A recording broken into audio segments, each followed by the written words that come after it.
When was the Roman Catholic Church made? In order to understand its birth, first we need to follow the process on how the early church in Rome, which had been persecuted, obtained recognition from the Roman Empire. The church in Rome kept the undefiled truth of the early church in its initial stage, but later accepted various gods of Rome and religious customs when it became acknowledged as a Roman religion. And this gave birth to the Roman Catholic Church that has the characteristics of Roman polytheism.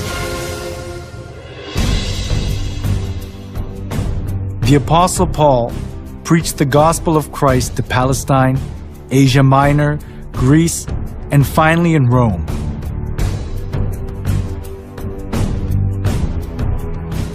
The church in Rome was not welcomed in its initial stage. It was because of the monotheism of Christianity, and the polytheism of Rome conflicted with each other.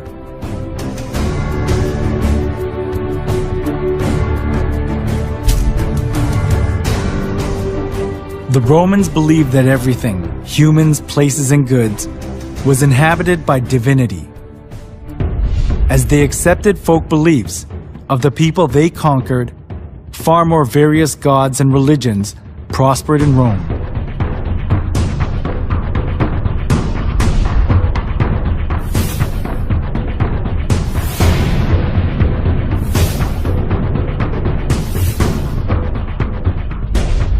Christian monotheism that appeared in this age went counter to the polytheistic concept of Rome, especially as the Roman emperors approved all the religions of the people they conquered in order to rule over them and to achieve their political purposes.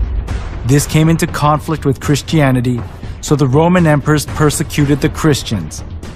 The early church was oppressed by many emperors, but there was a turning point during the reign of Emperor Constantine in the 3rd century.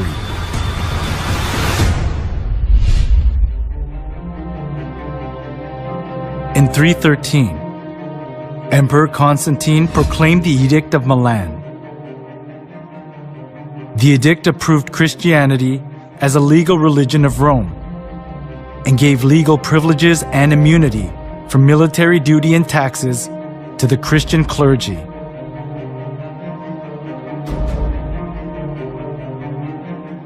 There was the political goal of Constantine underlying such kinds of preferential treatment.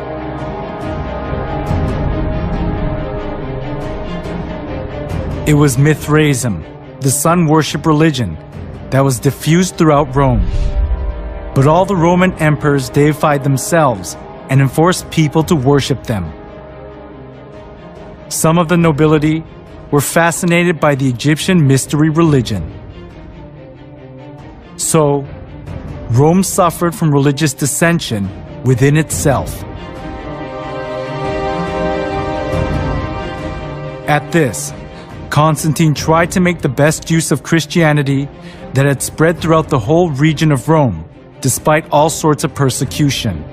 This was because he thought that Christianity could solidify his empire.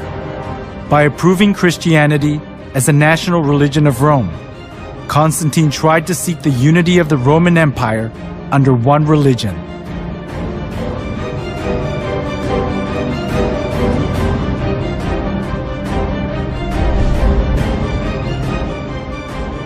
Thanks to Constantine's pro-Christian policies, many believers of the polytheistic religions of Rome streamed into the Christian Church.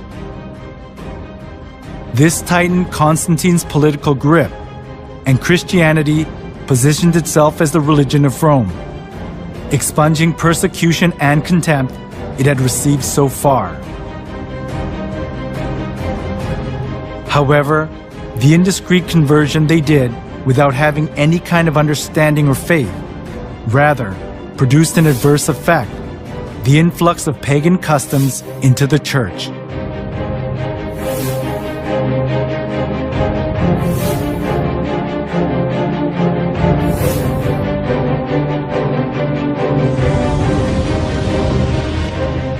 Those who were tainted with polytheism of Rome looked as if they had converted, but in actuality it wasn't easy for them to get rid of the religious rites and institutions of worshipping the sun, the moon, and the stars, and various gods and goddesses, which they had worshipped since their forefathers. The Church in Rome sought for solutions to disburden the pagans when they converted to Christianity. It was to bring in things similar to the gods that the pagans had believed into the Church. They thought they would increase the number of pagan converts by doing that.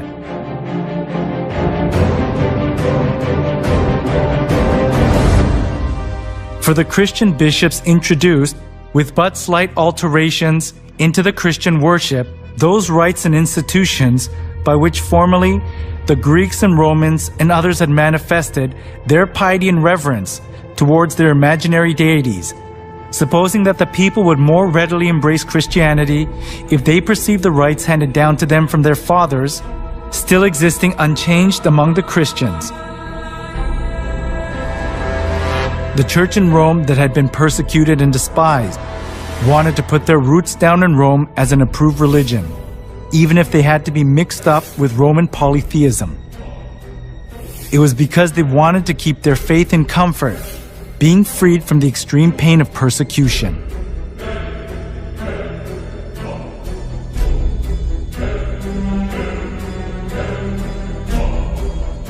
To attract more pagans, the Church in Rome tried to Christianize various kinds of pagan gods to suit the Bible. One of the most representative things among them was accepting pagan customs of the sun god worship tradition. The Church in Rome identified Jesus with the sun god.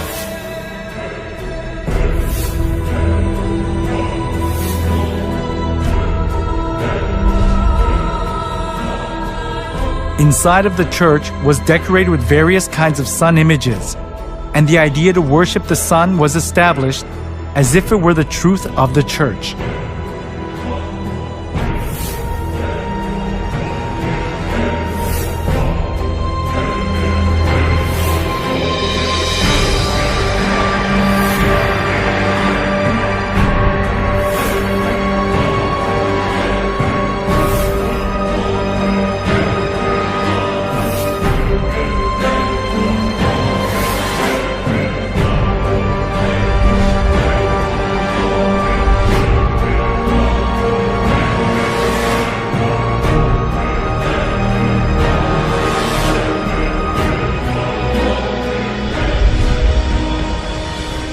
All judges, city people, and craftsmen shall rest on the venerable day of the sun. Constantine's edict in 321 played an important role in making the sun god worship faith to put its roots down in the church. Constantine continued to identify the sun with the Christian god in some way. When in 321, Constantine made the first day of the week a holiday, he called it the Venerable Day of the Sun, Sunday. The Christian church took over many pagan ideas and images. From sun worship, for example, came the celebration of Christ's birth on the 25th of December, the birthday of the sun. As the sun god worship mingled in with Christianity, the church in Rome was deprived of its purity of the early church and changed its appearance to the Roman Catholic Church.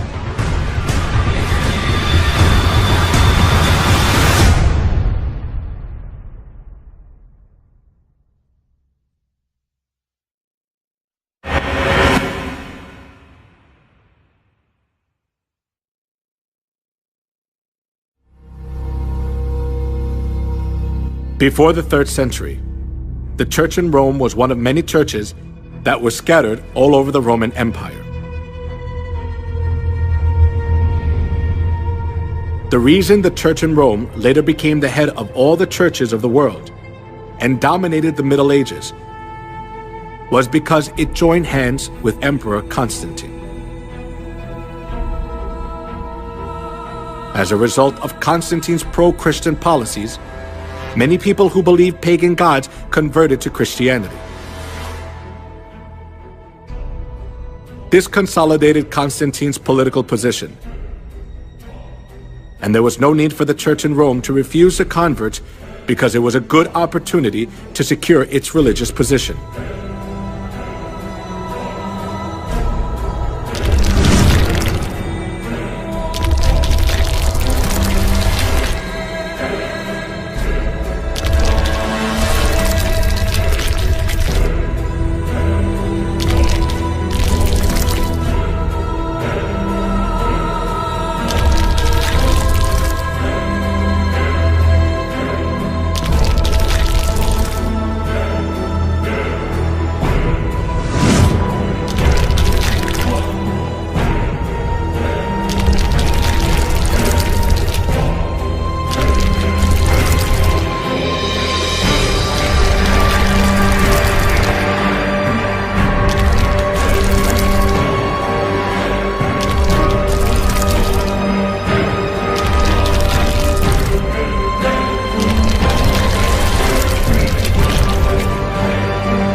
After the Church in Rome accepted pagan idolatry and doctrines, it was quickly secularized. During the Middle Ages, it was even hard to tell the difference between the Church and the secular world.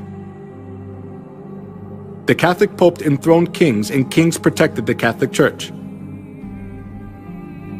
Opposing the Catholic Church itself was rebelling against one's own country.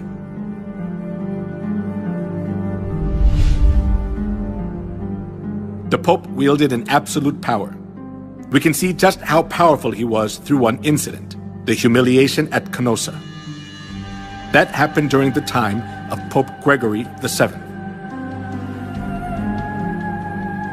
Pope Gregory VII claimed that the Pope could not be judged by anyone on earth,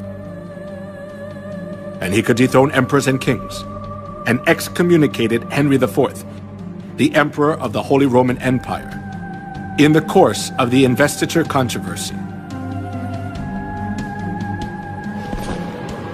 As Henry IV was faced with the crisis of being dethroned, he went to the Pope who was in Canossa.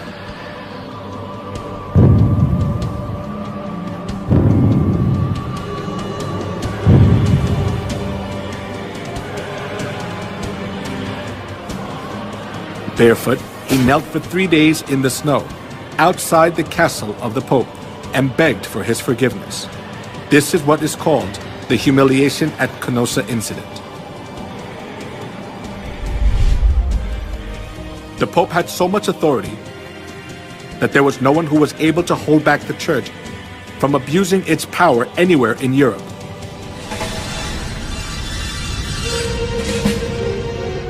Not only that, the popes committed numerous crimes such as murder, blasphemy, simony, and adultery to hold on to their seat of power.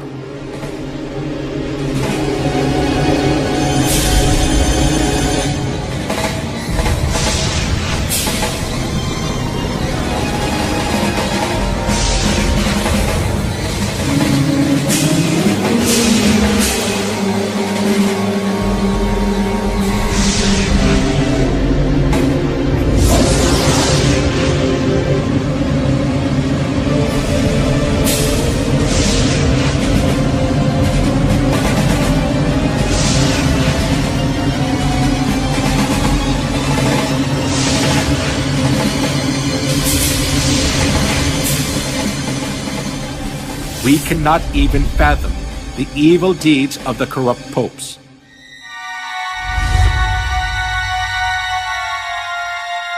Among them, Pope Leo X enjoyed works of art and collected masterpieces. He invited artists like Michelangelo, Leonardo da Vinci, and Raphael to the Vatican and richly ornamented the church. Being driven by his vanity, he constructed St. Peter's Basilica. However, as he ran out of money by collecting costly works of art, he started to print a greater amount of indulgences.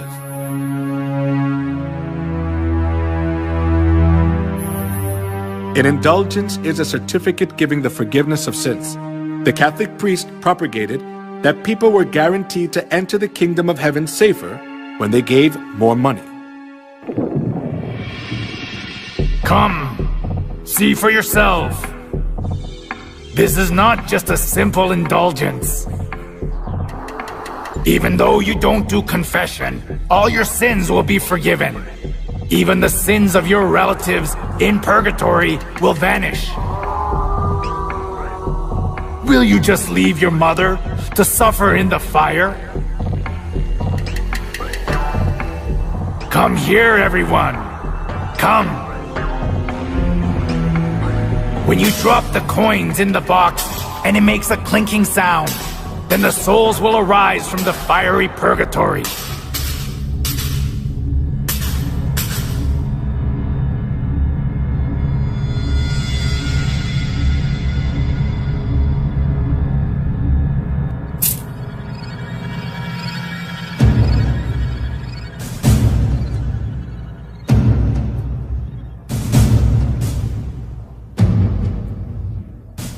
The sale of indulgence was one of the biggest businesses of the Catholic Church.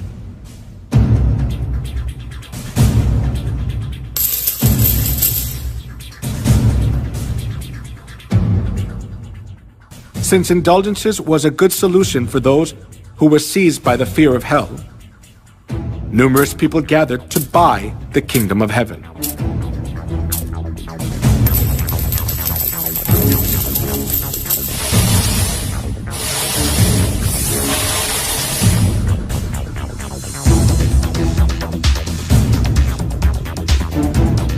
Giotto, the representative artist during medieval Europe, clearly shows the evils of indulgence in his work.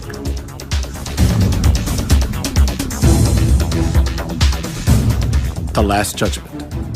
In the painting, Jesus, the judge, is in the middle and the apostles are on both sides. Heaven is shown on the right and hell is shown on the left.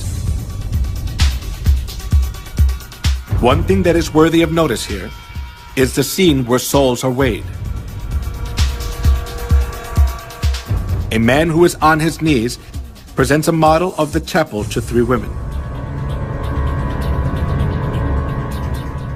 The name of the man is Enrico Scorveni.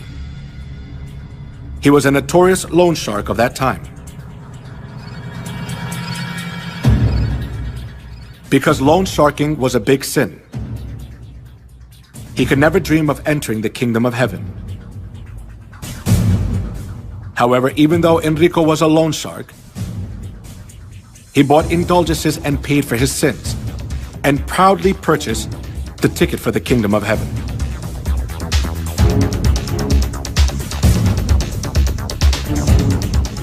The Bible teaches that only God can forgive sins.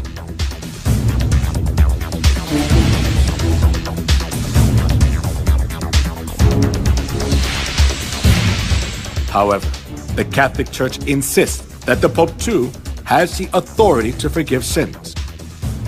This kind of false teaching enabled them to commit fraud, the sale of indulgences.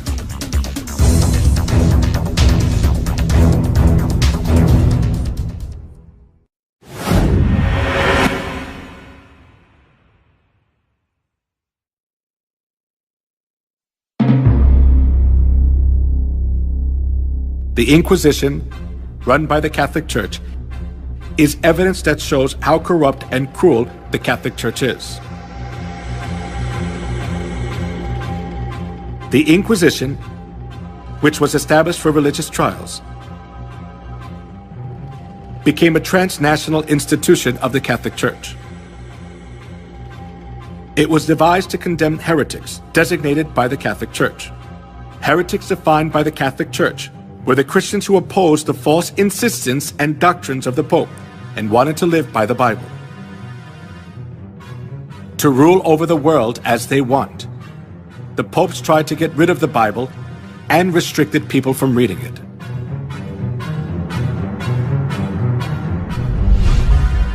Pope Alexander III labeled those who read the Bible as heretics and commanded to confine Christians who were condemned as heretics to expropriate their property.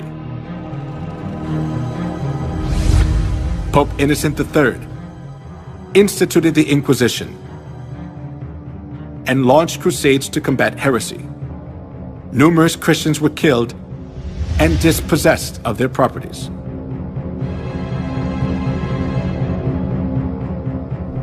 Pope Gregory IX claimed to punish heretics who did not repent and appointed the order of Saint Dominic as the Inquisitor. Pope Innocent IV promulgated the bull Ad Extirpanda, explicitly authorizing torture, and commanded to burn everyone who opposed Catholicism. Here is the salient religious trial of the century. Giordano Bruno, a medieval astronomer, was charged as a heretic by the Catholic Church and burned at the stake. The reason he was burned was that he denied the geocentric theory and insisted on the heliocentric theory. After that, Galilei verified that the Earth revolves around the Sun. But he too was declared a heretic and was forced to recant his heliocentric view.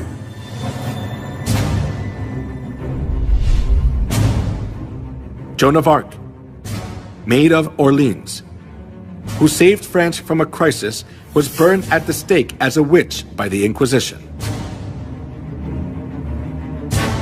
As years went by, the Inquisition helped the Pope exercise his extraterritoriality. To stay in power, the Catholic Church accused those who stood against them of being heretics and eliminated them. If a person was charged of being a heretic once, he had no right to have counsel. He was severely tortured and ended up being imprisoned for life or executed by fire.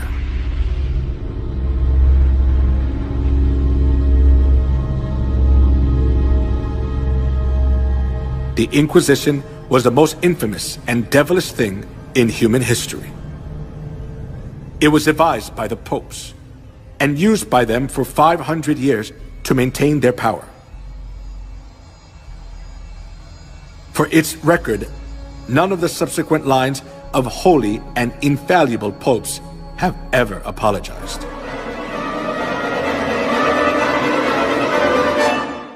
He was given power to make war against the saints and to conquer them. Historians estimate that in the Middle Ages and early Reformation era, more than 50 million martyrs perished at the hands of the papacy. During the Dark Ages, 50 million innocent people were killed. In order to increase its wealth and power, the Catholic Church killed a great number of people. It is a distortion of history to call a murderer the apostle of peace. The Bible describes the crimes of the Catholic Church as below.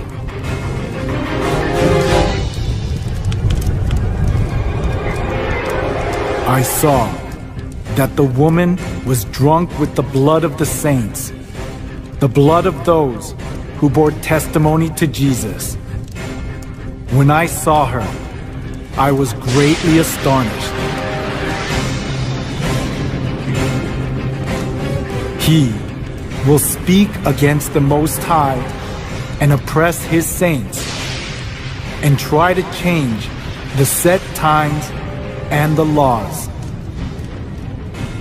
The saints will be handed over to him for a time, times, and half a time. The Roman Catholic Church was Babylon the Great that ruthlessly killed innocent people who followed Jesus. The crimes of the Roman Catholic Church which are prophesied in the Bible, are clearly seen in history.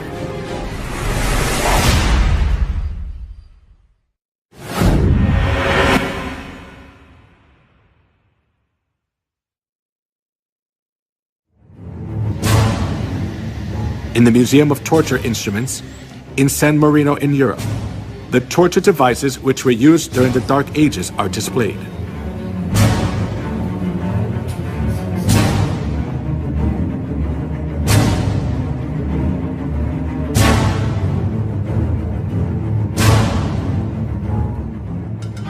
Iron Maiden. It is one of the representative torture devices from the medieval period. It is an iron cabinet with a spike-covered interior, with iron spikes about 8 inches long. When a person is enclosed inside, the whole body is pierced with the pointed iron spikes and is fatally injured, and the person dies slowly from excessive bleeding.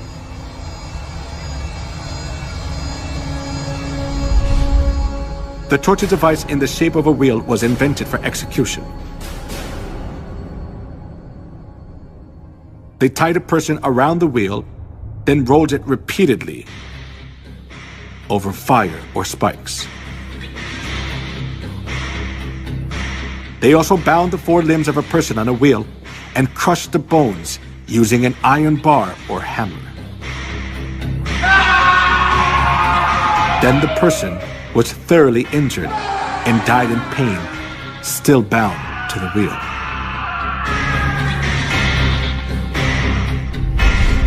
The Inquisition invented cruel torture devices to give victims as much pain as possible.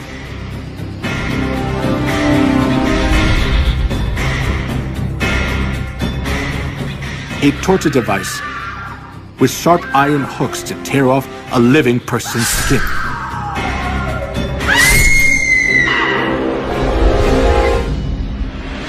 A pyramid-shaped torture device with a sharp tip. A person was put on top and suffered severe pain as a sharp point was inserted into the body, little by little, due to the body weight. Most of the time, tortures were carried out by Catholic monks or priests. They pulled out nails using pliers, burned parts of the body with fire, and crushed fingers and toes with torture devices. A pulley was used to lift a victim's body up, and then drop them to make all the joints go out of place. A person was burned alive while their hands and feet were tied. A chair with spikes was used to tie a person down, and it made blood come out from every part of their body.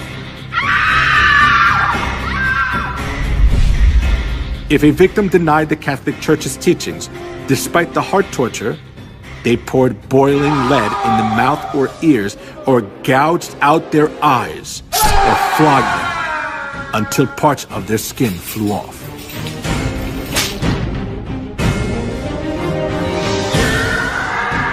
Sawing, slaying by sword and burning the victims alive. The Catholic priests enforced them to follow their teachings, holding the cross in front of them.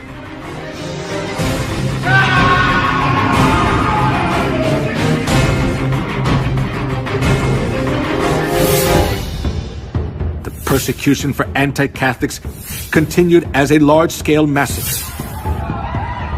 In 1209, 6,000 were slain to death at Verdadeira. And 1211, 100,000 Christians were massacred at Lavoir. Though the massacre at Merindal, 500 women were locked in a room and burned to death. In the massacre of Orange in 1562, the Italian army sent by Pope Pius IV was commanded to slay men, women, and children. In 1572, approximately 100,000 people were massacred in Paris, France.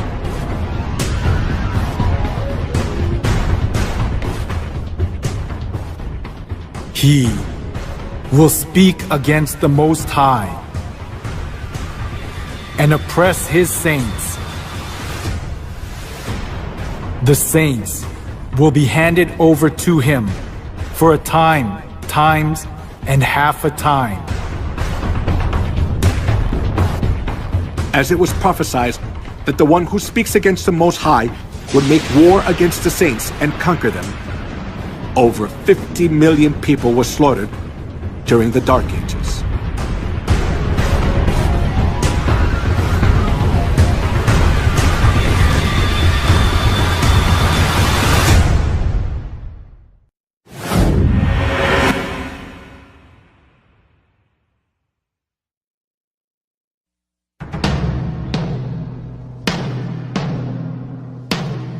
The cruel massacre of the Catholic Church during the Dark Ages continued to the Holocaust, which killed 6 million Jews, the most tragic event in human history.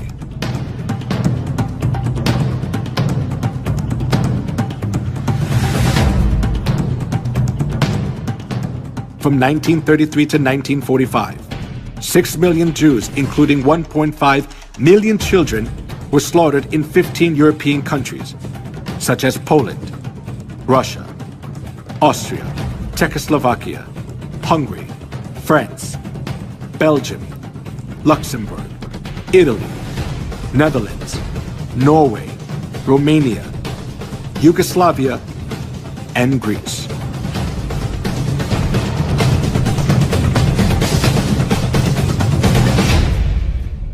All property of the Jews was confiscated. Women were dragged naked in public. They suffered from starvation, infectious diseases, confinement, and public execution. The Jews who survived faced a miserable death in gas chambers in concentration camps built by the Nazis.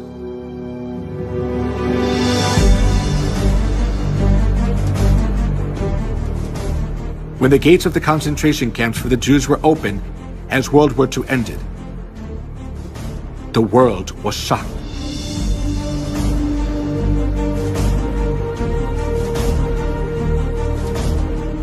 In the concentration camps, there were dead bodies of the Jews that were not buried yet, piled up like a mountain.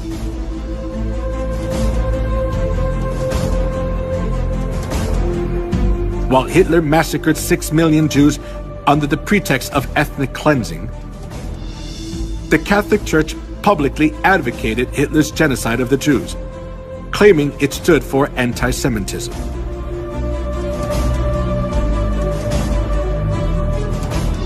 When the Nazis' genocide of the Jews reached its peak, Weissmandl, a Jewish rabbi, sent a letter to the Vatican to ask for help. He begged the Pope to save the innocent Jews, especially young children. 1.5 million out of 6 million Jews who were slaughtered were children. His plea was a desperate outcry. However, the reply he received from the papacy was not just heartless, but blood-curdling. There is no such thing as the innocent blood of Jewish children. All Jewish blood is guilty, and the Jews must die, because that is their punishment for that sin. The Catholic Church was always hostile to the Jews for the reason that they had killed Christ. And they committed countless murders under the pretext that they were punishing the Jews on behalf of God. This kind of attitude of the Catholic Church greatly affected Hitler, who was Catholic. Dann wird das Ergebnis nicht die Bolschewisierung der Erde und damit der Sieg des Judentums sein, sondern die Vernichtung der jüdischen Rasse in Europa.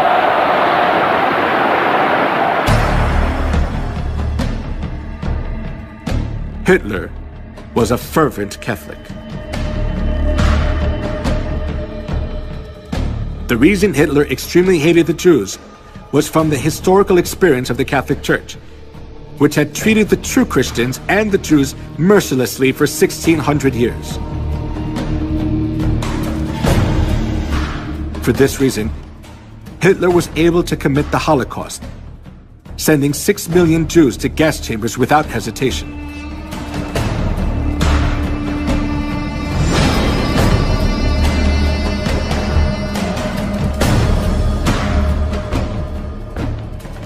Before the massacre of the Jews began, the Catholic cardinals officiated in Mass for blessing the German Nazi guards. And the Catholic Church publicly advertised Hitler's genocide of the Jews.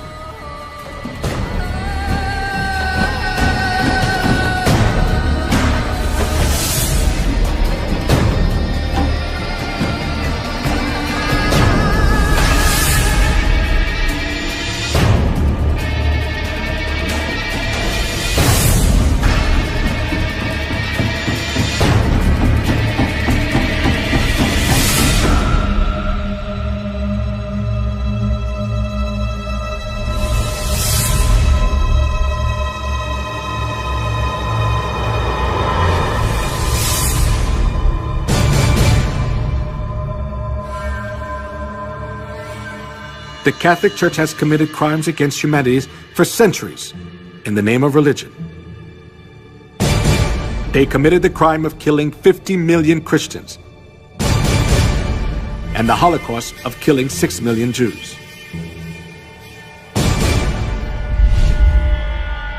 The traces of the massacre of the Jews still remain at the Auschwitz concentration camp in Poland. The pictures of the Jews and their belongings are displayed in the concentration camp, showing how the Jews were mistreated, cursed, and insulted.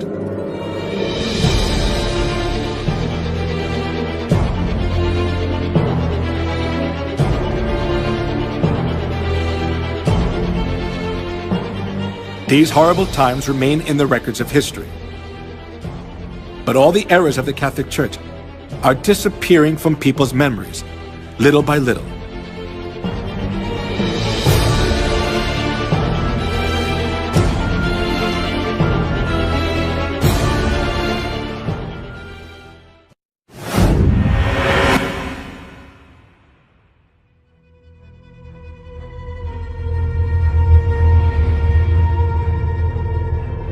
As the 21st century began, the Roman papacy admitted to all kinds of crimes they had committed against humanity for the past 2,000 years of Christian history. They admitted their faults, such as the Crusades, anti-Semitism, the Inquisition, and witch hunts. The Pope also said that the Catholic Church would like to create a new unity among religions by looking back on all their religious errors.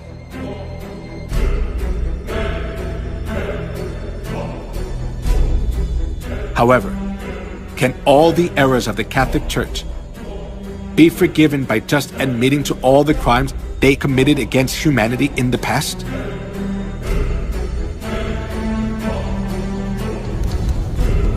Just by admitting to their errors, the Catholic Church's crimes cannot be solved. They can never come to true repentance unless they realize their fundamental errors. When viewed from historical facts and the prophecies of the Bible, the Catholic Church is an organization of the Antichrist, which has destroyed all the truths of God, paganized Christianity by accepting all kinds of pagan gods, and made numerous souls worship Satan, not God.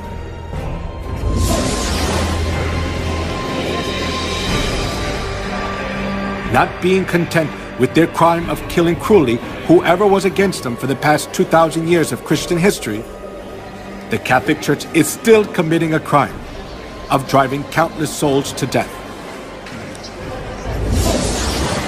Therefore, admitting their crimes, which have already been revealed through history without having fundamental repentance, is only a crafty trick of the Catholic Church to pull the wool over people's eyes.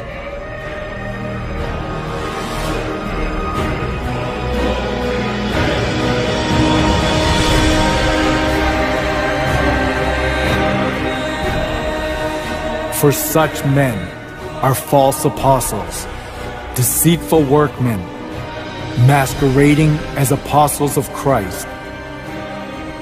And no wonder, for Satan himself masquerades as an angel of light.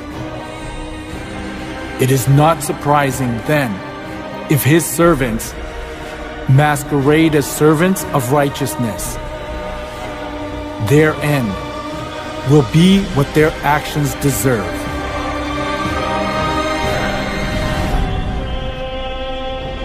In human history, the organization which has killed the most people is the Catholic Church.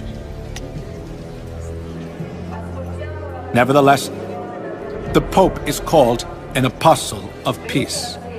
It is an act to distort history. The reason the Catholic Church is more dangerous than any other organization is that they are doing all these things in the name of Christ.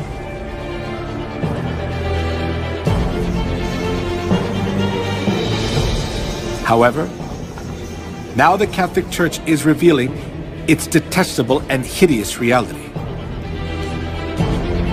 In terms of declining congregations, but more profoundly to do with the paedophile sex scandal that has rocked the church for more than 10 years. We've been looking into one particular case involving... Incredible.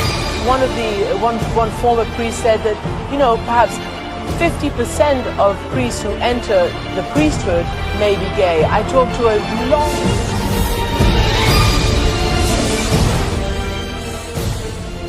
This is the living evidence which shows that Babylon the Great is falling apart, being judged by God's wrath as it has been prophesied in the Bible.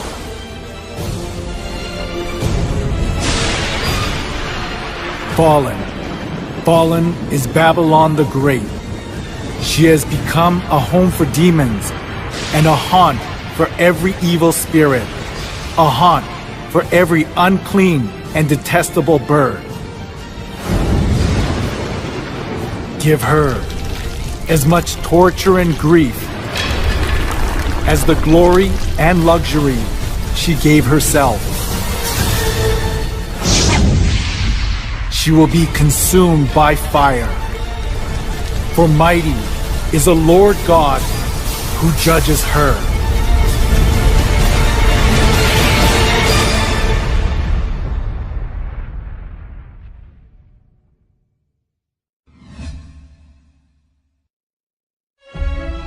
God revealed the identity of Babylon through the way she looks outwardly, outward characteristics of Babylon. The woman was dressed in purple and scarlet, and was glittering with gold, precious stones and pearls. She held a golden cup in her hand, filled with abominable things and the filth of her adulteries. This title was written on her forehead: Mystery Babylon the Great, the mother of prostitutes and of the abominations of the earth.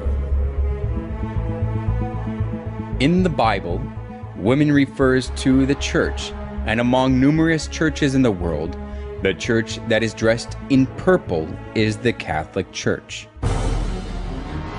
The color of the traditional priest robe of the Catholic Church is purple and scarlet.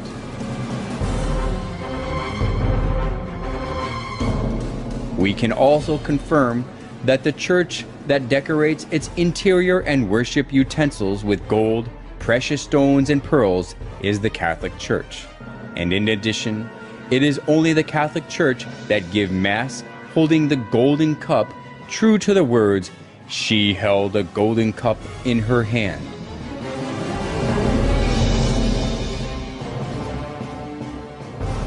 As we have seen, no church but the Catholic Church satisfies all the points that the Bible tells us. The Bible recognizes this organization as Babylon the Great. The Catholic Church, Babylon the Great, looks as if it worships God, but when we closely look into it, we can find out they do abominable things to worship the sun god.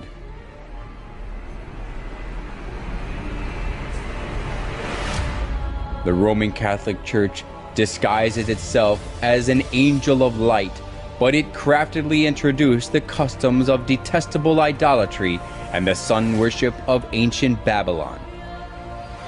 So the Bible recognizes it as Babylon the Great.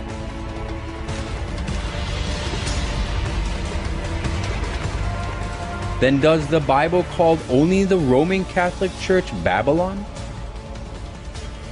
It also calls the Protestant churches which keep the Sunday service and Christmas originated from the sun worship as Babylon too. This title was written on her forehead. Mystery Babylon the Great, the mother of prostitutes and of the abominations of the earth. In the Bible, women refers to church. So, a prostitute means a false church that practices lawlessness. The Bible tells us that Babylon the Great, which is expressed as the mother of prostitutes, is the Catholic Church and the Protestant churches. Small prostitutes that come from the Catholic Church are small Babylons.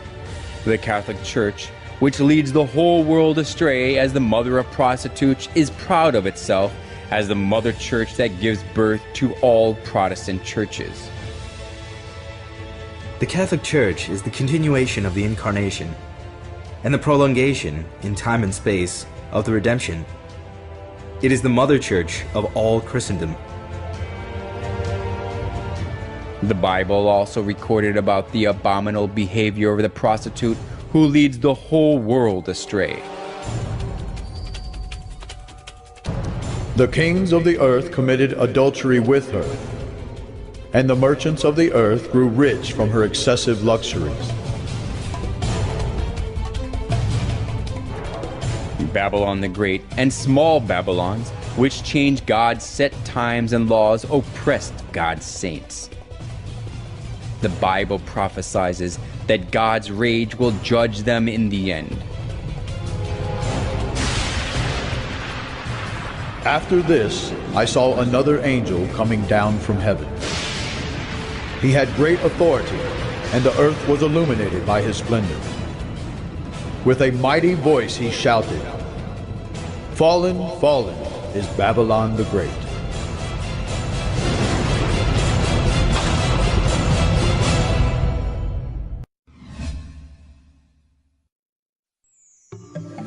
Piazza di Spagna, where the movie Roman Holiday was filmed, just below the Spanish Steps, which became famous where Audrey Hepburn ate ice cream, there is a boat-shaped fountain, and we can see that the water is running out of the sculpture of the sun. The head of the boat is embellished with the Pope's coat of arms and the papal tiara. The tiara is the symbol of the papacy. The fact that the tiara is at the head of the boat tells us that the Pope is the very person who leads the sun worship. It is easy to see the tiara in many places of the Catholic Church.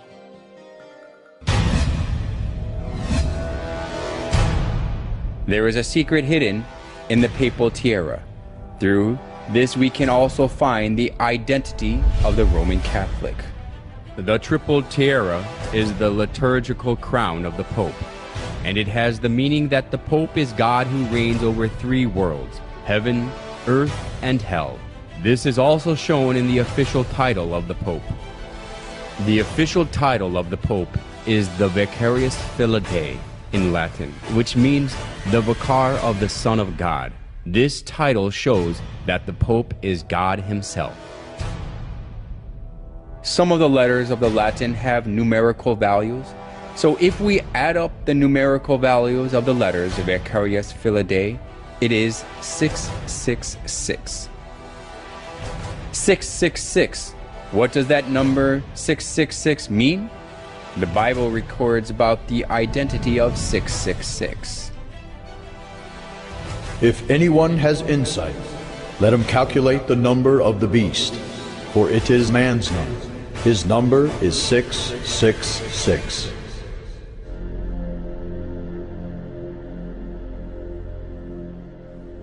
Every reformer, without exception, spoke of the papacy as the Antichrist.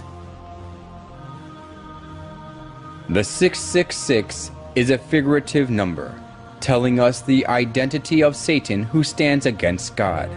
The prophecy of the Bible and the religious reformers with one voice clarifies that 666 and the beast refer to the Pope or the papacy that stands against God. Through the title of the Pope and the respectful treatment he receives, we can confirm again that the papacy stands against God. The Catholic Church calls the Pope God of the earth.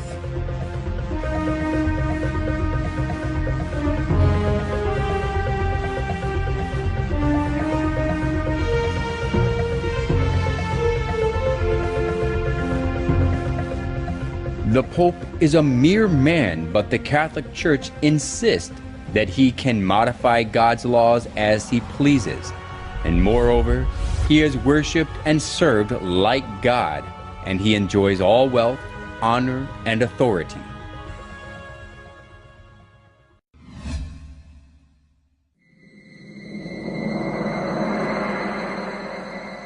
The obelisk standing in the center of St. Peter's Square is closely related to sun worship.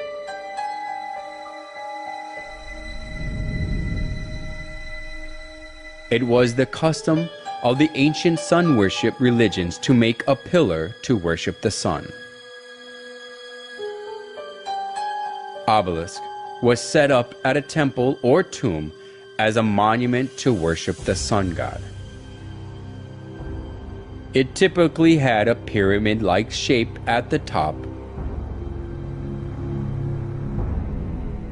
and the pyramid is the emblem of the sun god of the Egyptians, Ra. Like this, the obelisk was made for the sun god. Then, why are the obelisks, the symbol of the sun worship, set up in front of the Catholic churches? When we look carefully at the obelisk standing in front of the Catholic Church, it has the star-shaped divine light and cross, which are symbolize the sun.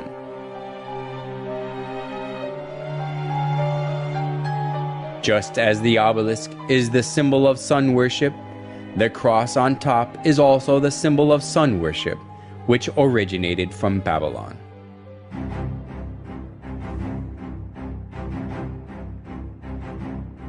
Crosses are also found in the murals of ancient Babylon and Assyria, especially the image of cross on the headband of the sun god Tammuz shows that the cross is originated in Babylon.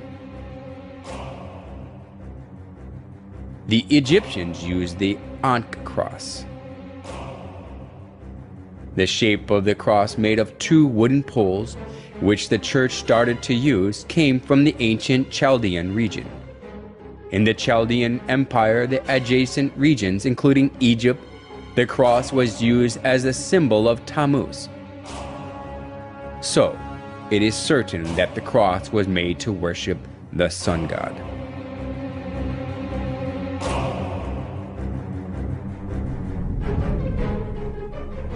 The Catholic Church set up obelisks in front of their churches and put the cross on top of them without exception.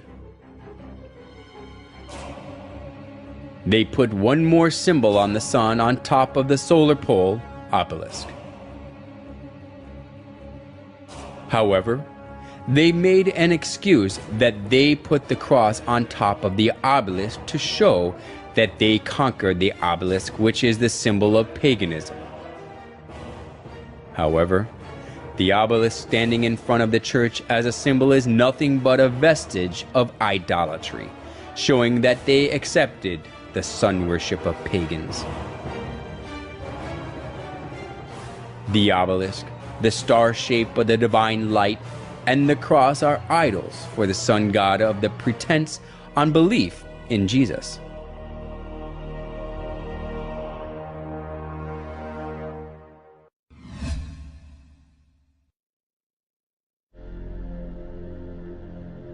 The Pantheon is the oldest monument still standing in Rome. The Pantheon was rebuilt in 125 AD by Emperor Hadrian and dedicated to every known god as well as the sun god, the supreme god of the Romans. Then Pope Boniface IV converted it into a Catholic church. The Pantheon, which once was the temple for the sun god but is now used as a Catholic church, is famous for its domed roof.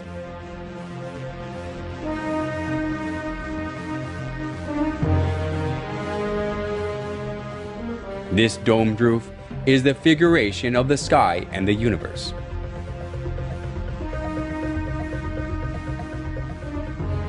In the center of the dome, there is the oculus, a round opening with a diameter of 27 feet.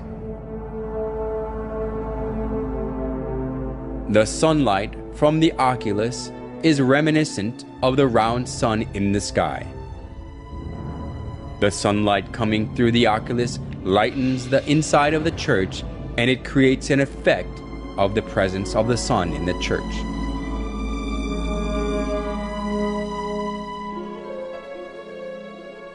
We can find the same round shape in St. Peter's Basilica as well. When we look up at the ceiling of St. Peter's Basilica, there is a circle like the sun at the center, and its shape looks like sunlight spreading from the circle.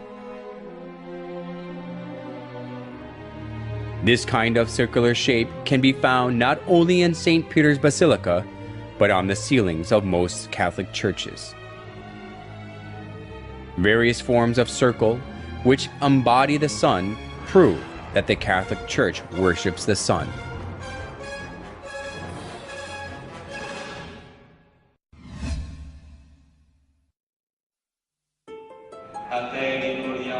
We can find another characteristic of the sun worship in the Catholic Church in their use of lamps and candles.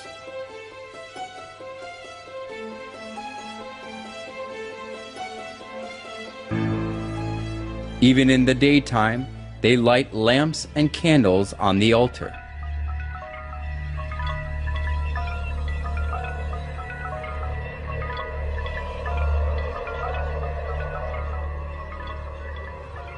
People buy the candles displayed before the statue of Mary, saints, and popes so that they can light the candle, put it on the altar, and pray. When starting the Mass or marching in procession after the Mass, the priest carrying the candle is always at the front.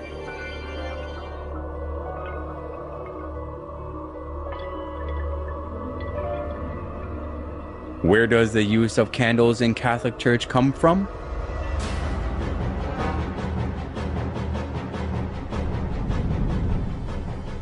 Historian Alexander Hislop says that the use of candles in the Catholic Church comes from pagan rites. The use of these lamps and tapers comes from the same source as all the rest of the papal superstition. For so, according to the established rites of Zoroaster, was the sun god worshipped. In the pagan processions also at Rome, the wax candles largely figured, accompanied by crowds of all sorts that were initiated in the same religion, all with flame bow or wax candles in their hands. In the Molucca Islands, wax tapers are used in the worship of Nito, or devil, whom these islanders adore. Catholic scholars also admit that the use of candles in the Catholic Church came from paganism. We need not shrink from admitting that candles, like incense and lustral water, were commonly employed in pagan worship and in the rites paid to the dead. We must not forget that most of these adjuncts to worship were not identified with any idolatrous cult in particular. They were common to almost all cults.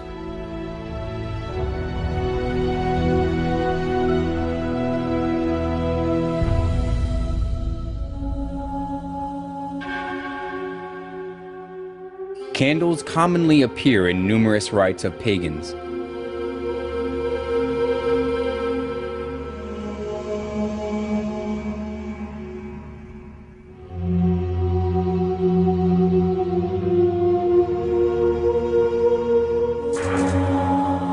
and it approves that the use of candles in the Catholic Church comes from sun worship.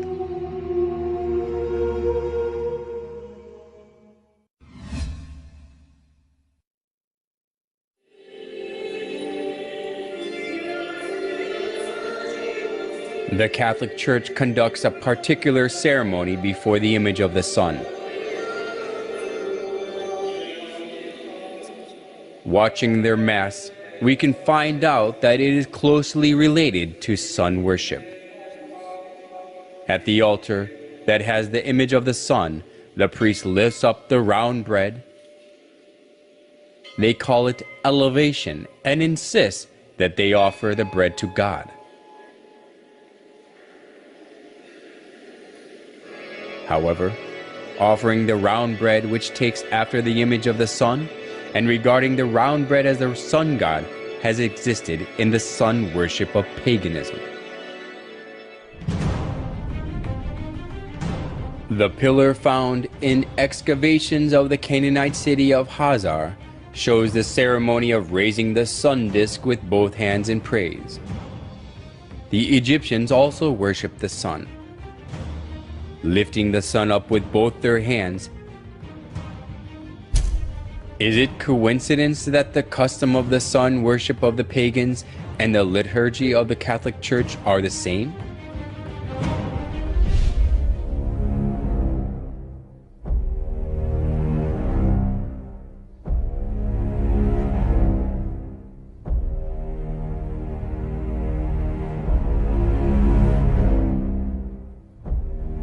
On special days, they put the bread in the sun-shaped frame and go parade through the streets for public display. The believers all kneel down before the bread to show their respect and adoration. Curiously enough, the monstrance, which is the vessel used to display the consecrated Eucharistic bread, has a sunburst pattern. On the altar where the priest offers the bread, there is also the shape of the sun.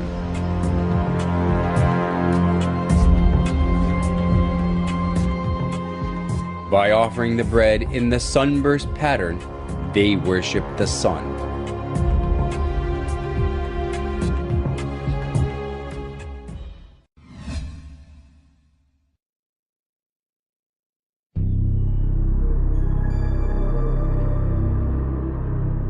Around 2800 BC, there lived a hunter named Nimrod in Babylon, which was located between the Tigris and the Euphrates rivers.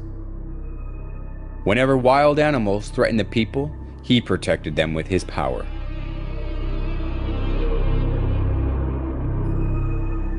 As people respected and supported him, Nimrod became arrogant and incited people to build the Tower of Babel.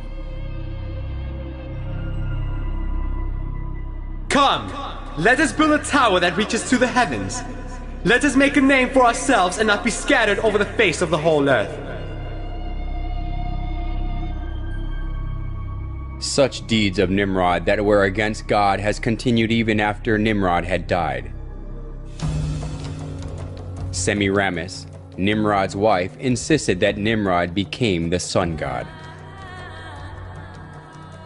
She cut Nimrod's dead body into pieces and sent them to each tribe of Babylon. People regarded the place where a part of Nimrod was buried as sacred.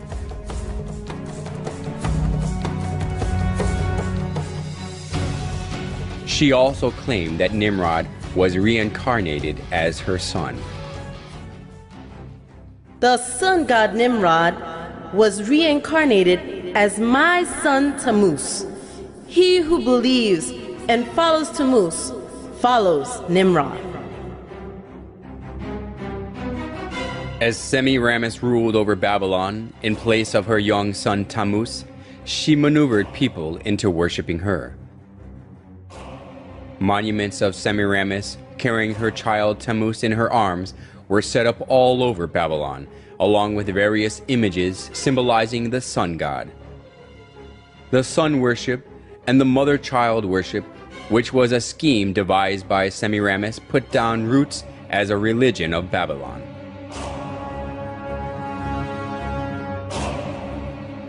Idolatry stemmed from Babylon spread to many countries after the Tower of Babel collapsed. It is because when the Babylonians were scattered over the whole world, they brought the sun worship and the mother-child worship. The sun worship and the mother-child worship were assimilated into the cultures and religions of many countries, and they came to have various forms and names.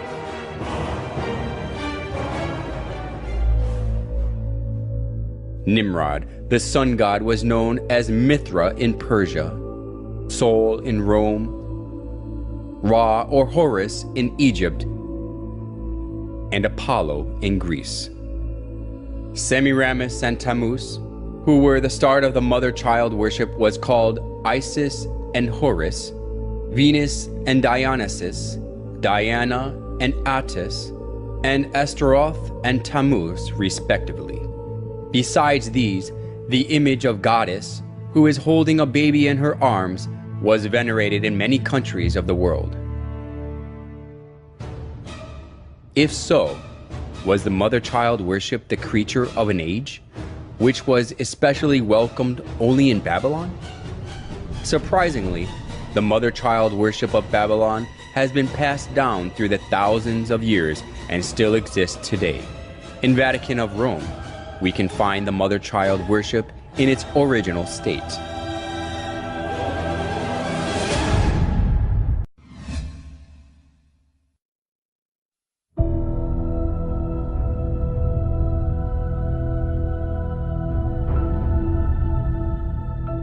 The statue of Virgin Mary with baby Jesus stands in the eye-catching place in the Catholic Church, whether it is a big cathedral or a chapel in a small town.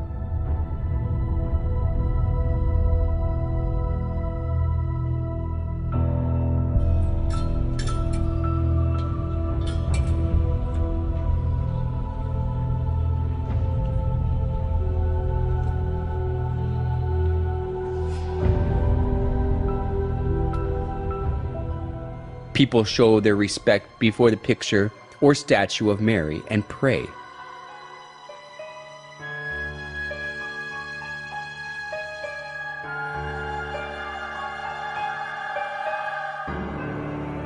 Even the Pope prays before Mary with his head lowered.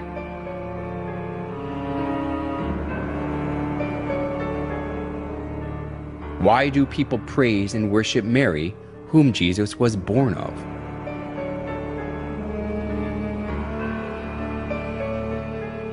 A famous Catholic bishop and writer, Alphonsus Liguori, explained in his writings that it is far effective to pray to Mary than to Christ.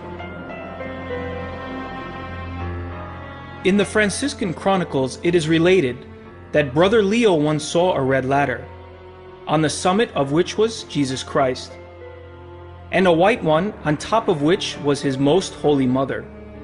And he saw some who tried to ascend the red ladder, and they mounted a few steps and fell. They tried again and again fell.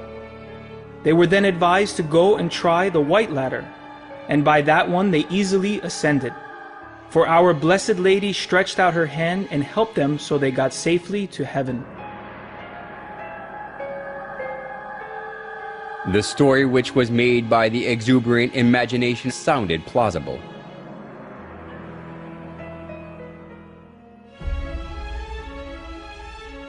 Although it was a man-made story, Pope Gregory XVI canonized Liguori as a saint, and Pope Pius IX declared him a doctor of the Catholic Church.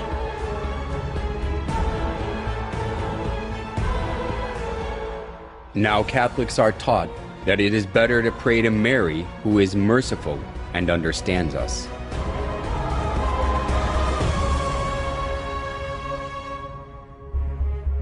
We must never go to our Lord Jesus except through Mary, using her intercession and good standing with Him.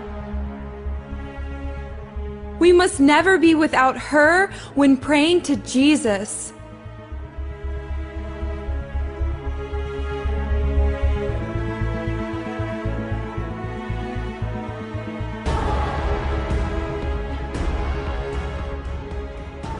The plausible logic that Jesus cannot refuse Mary's request because she is his mother is shown well even through the image of Mary and baby Jesus.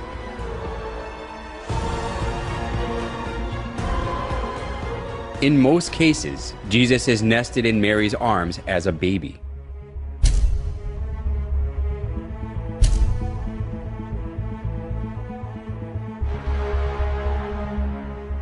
This downgrades Jesus to a little baby who is always dependent on Mary and lets people think that he can do nothing without Mary.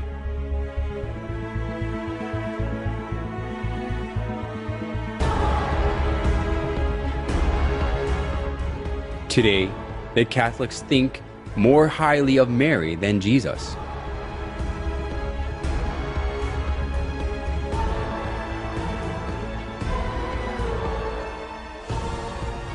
They call Mary the Mother of God, which implies that she is above God.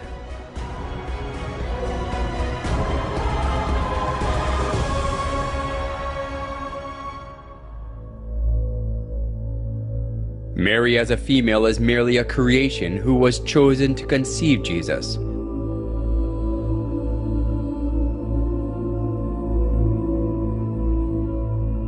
How ridiculous it is for a creation to be called the Mother of God because God used her womb to be born in the earth.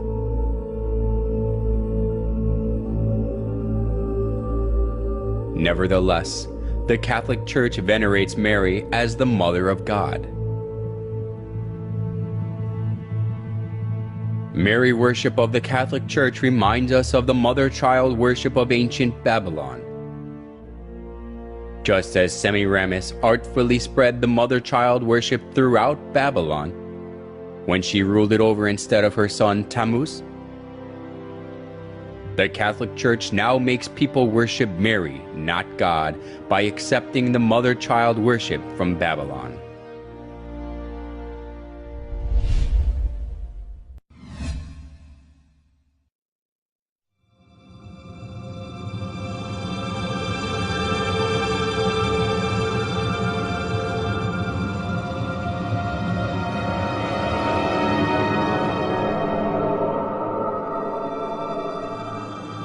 The Catholic Church regards it a great honor to keep the remains of the popes or saints in the church.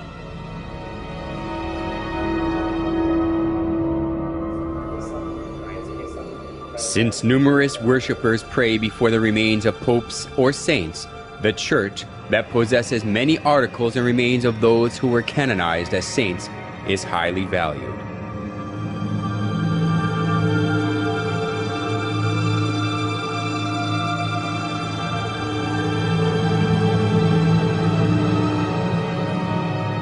St. Mark's Basilica in Italy is said to have the remains of Mark.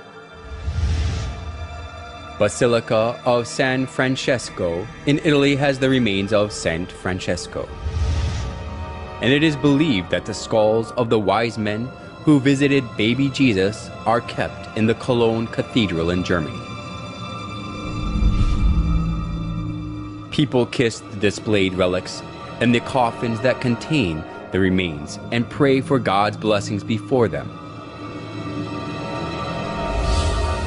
The veneration of relics of the Catholic Church even took the form of decorating the church with human bones.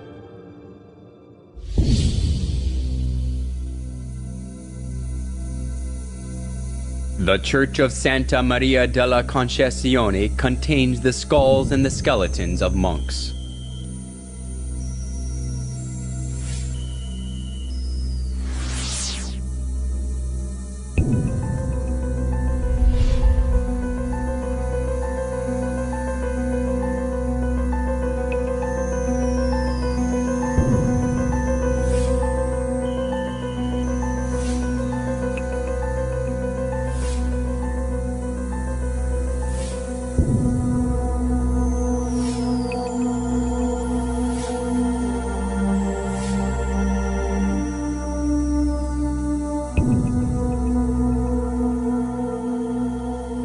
A Catholic church in the Czech Republic is designed with the bones of over 40,000 human bodies, and it attracts people.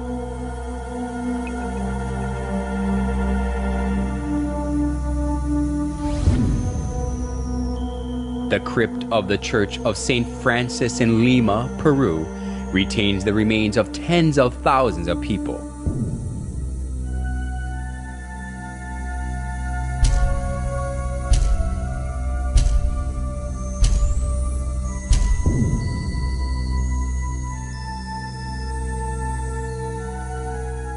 Usually, we shudder to think of the bones and coffins of dead people in the church. But why the Catholic Church sticks to this?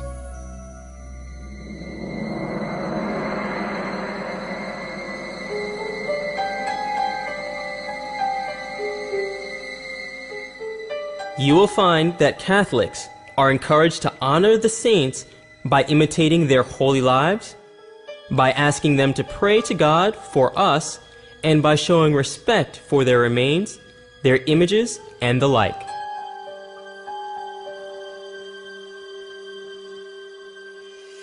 Why do they say that God grants His blessing through the relics of the dead, especially of those who are called saints? We can find the origin of the doctrine that God gives blessing through the relics in the ancient Babylonian religion. After Nimrod died, Semiramis cut his body into pieces and sent them to other regions, and they regarded the place where the dead body part was buried as sacred. The tradition of Babylon was handed down to the Roman Catholic Church, and because of this, the relics of the dead have become consecrated. Just like Babylon, that was cursed by God for its idolatry, the Roman Catholic Church is filled with all sorts of idols.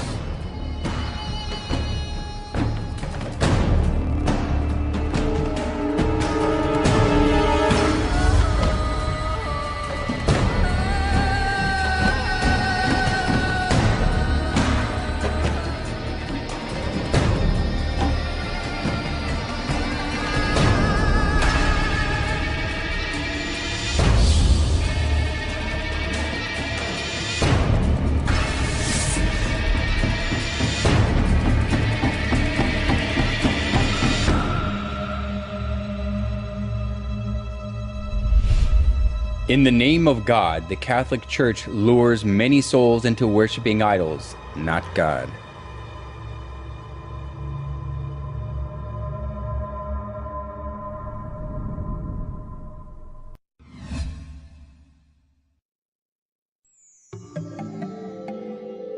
There are various forms of the sun in St. Peter's Basilica, which is one of the most important buildings of the Catholic Church. The sun disk is around the head of the statue of Peter, and the image of the sun is inscribed above his head. Including the image of the sun glittering with gold in the center of the basilica, we can find various sizes of the sun image beneath the high altar and every spiral columns.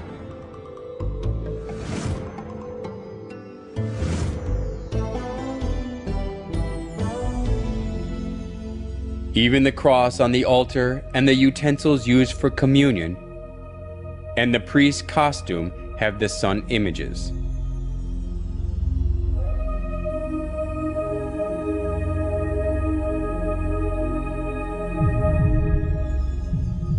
In every place of the Catholic Church, we can find the sun images in various sizes and forms.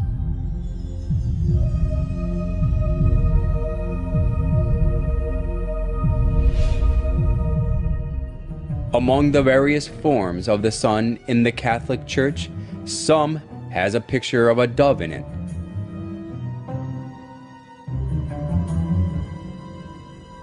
What relationship is there between the shape of the bird and the sun worship? In the ancient religion of sun worship, the sun god used to be depicted as a bird. The sun god depicted as a bird was originated in Egypt and spread to Rome. The sun of Assyria was represented as a winged bird, and the Egyptian sun god Ra and Horus are in the shape of a bird. The famous Egyptian bird of fire, Phoenix, is also the archetype of sun worship. In Rome, too, people carried the bird, the symbol of the sun god, on the pole.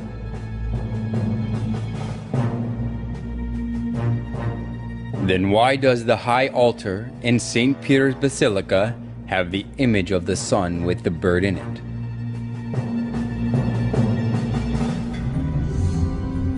The Catholic Church insists that the bird in the solar image is the Holy Spirit.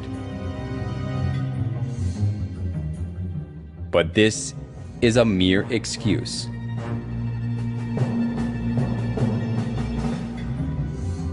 When we trace back the customs of sun worship, the bird is the winged sun god that the sun worshippers served. Offering the bread and wine to the image of the bird is not offering them to the Holy Spirit, but to the sun god.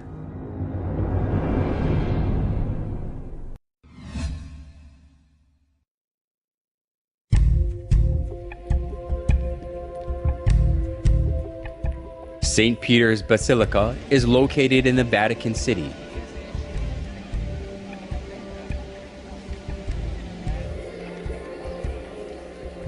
The bronze statue of St. Peter always attracts many tourists.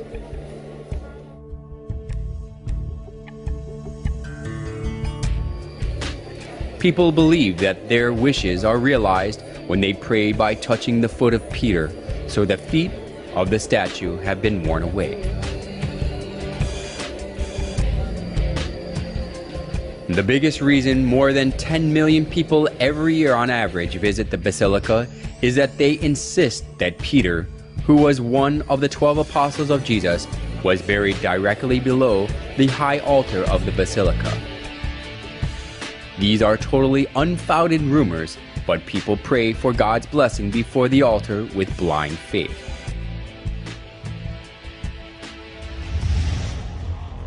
They even teach people that they can have help, even the help they cannot have from God, when they praise and pray in the names of the dead saints.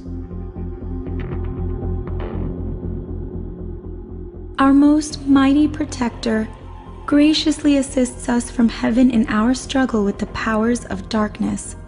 And just as you once saved the child Jesus from mortal danger, so now defend God's holy church from the snares of her enemies and from all adversity. Surprisingly enough, hygielatry also has its origins in Babylon.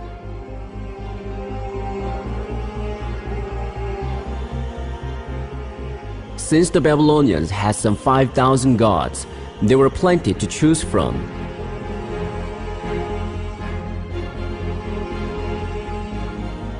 Every month and every day of the month was under the protection of a particular divinity.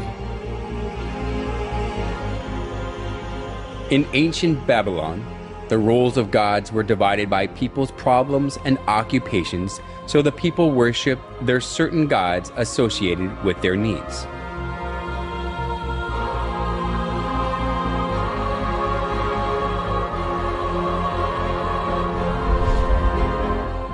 It has continued in the Catholic Church. The Catholics pray to the certain saints associated with their problems so that they can receive help. Just as we go to see different doctors according to the kinds of diseases, the Catholics go to different saints according to their needs. Just as they downgraded Jesus as a little child who depends on Mary through Mary worship, hygielatry also deceived people to think that Jesus is weaker than the dead saints, so he cannot give them help.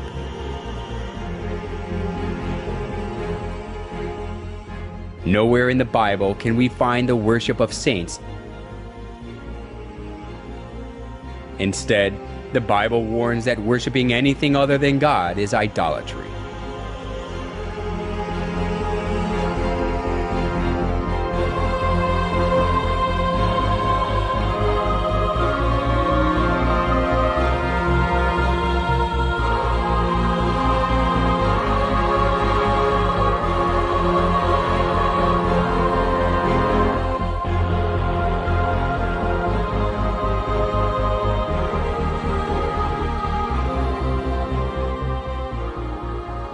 The Catholic Church even deleted the second commandment of the 10 Commandments so that they can worship the saints.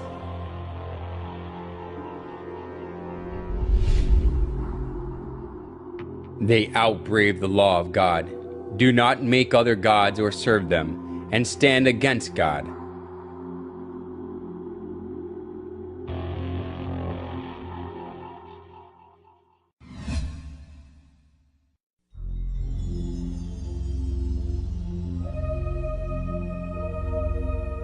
In St. Peter's Square as well, the image of the sun is skillfully hidden. In a round circle of the square, there is a cross with an X through it. It looks exactly like the symbol of the Babylonian sun god Shamash.